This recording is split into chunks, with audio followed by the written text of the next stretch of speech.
Hello there. Today I'm going to be doing a quick video demonstration on how to convert between decimals and octals and hexadecimals in either direction. This is target learning 1C. I'm going to start by showing how to change from decimals to octals. Decimal value I have chosen is 670 under base 10. In order to convert that into octal, we're going to be doing divisions by the octal base, which is 8. And then we're going to be focusing on the remainders.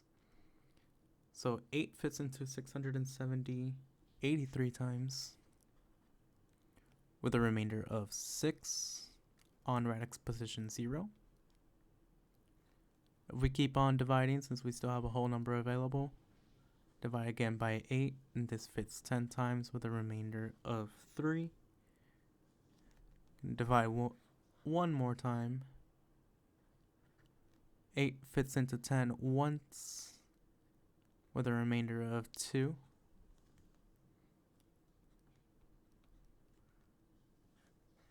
And since we still have a whole value right here, we can divide again by 8. But since none of them fit, we can just solve it at 0 and carry this one as our final remainder. Remainder 1 on position 3. So writing based on radix positions, we write from the bottom up. So on position 3 we have value 1. Position 2 we have value 2. Position 1 we have value 3 as a remainder, and on position radix 0 we have the value 6. So our final octal value for 670 is 1236. Another example is 713. Doing the division here by 8 gives us 89, with a remainder of 1.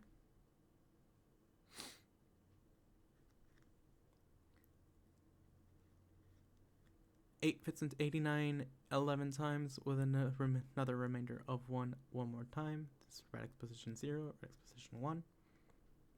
8 fits into 11 once, with a remainder of 3 this time.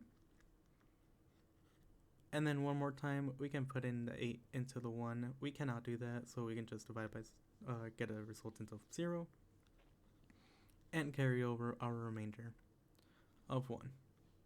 Position 2, position 3. One more time, counting up.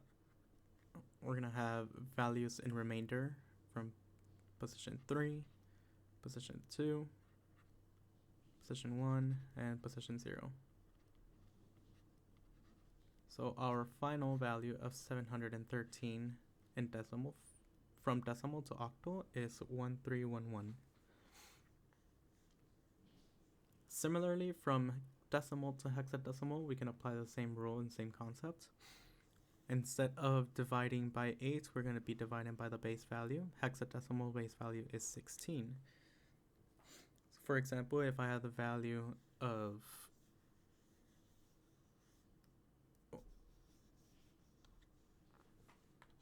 mouse just disappeared, I apologize. If we have the value of 3864, we divide this by 16, we can fit that 241 times with the little help of the calculator, with a remainder of 8. Dividing again by 16 fits 15 times, and this time with a remainder of 1. If we want to divide again by 16, similar to our example above, 8 couldn't fit into our 1, so our resultant is just 0, and we carry over the remainder as 15.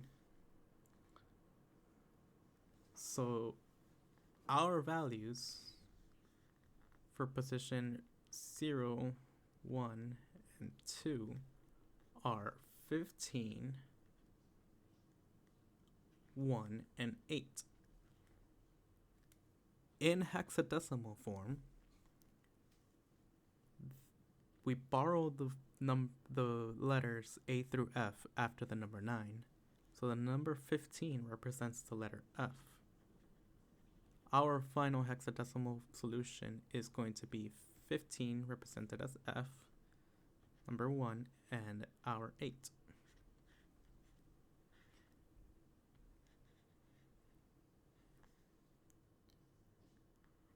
In order to do this the other way around, if we want to go from octal to decimal, for example, we have to be looking and focusing on our base powers. If we have a number value of 1, 2, 2, 7 in octal form, then what we want to do is look at the radix position of each value, 0, 1, 2, and 3, and then add each of these positions with the product of the base power to the radix position. So the value of this number is 1 multiplied the base to the radix position of 3, and we add that to the next value of 2 times 8 to the radix position 2 plus 2 times 8 to the radix position 1 plus 7 times 8 to the radix position 0.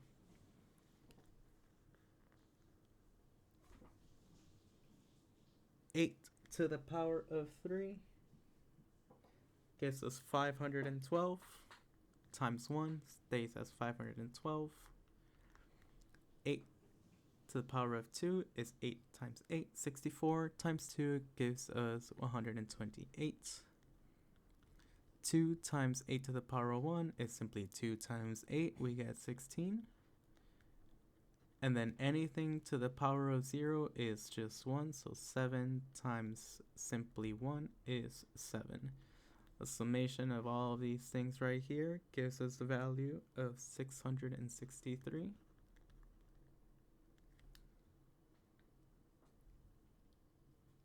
And that is going to be my decimal final value. Similarly, for hexadecimal to decimal, we want to apply the same rule, and to do so, we're going to be using the base of 16 one more time instead of the base of 8. Focusing on what base we are using, that is what we are going to be multiplying with. So if we have, for example, 50 CD, we can grab the value of 5, multiply it by 16. This is position 0, position 1, 2, and 3. So value of 5 times the base to the power of the radix position. Add that to a 0 times 16 to the value of the radix position. Anything times 0 is just 0, so we don't have to worry about this part.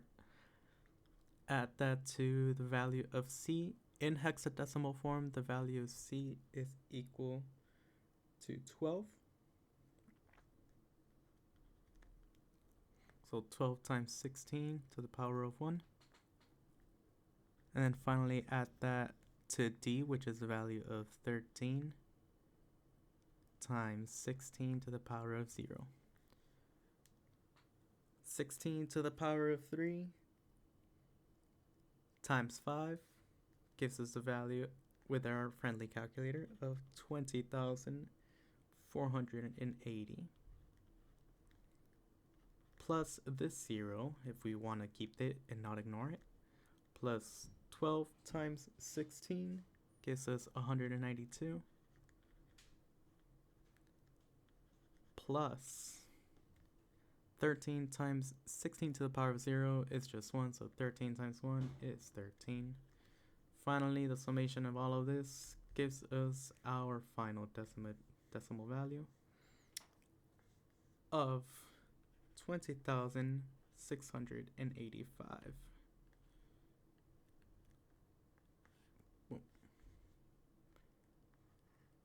So those are just a few couple examples on how to do conversions from decimal to octal, decimal to hexadecimal, as well as the other way around from octal to decimal and hexadecimal to decimal. Thank you for watching.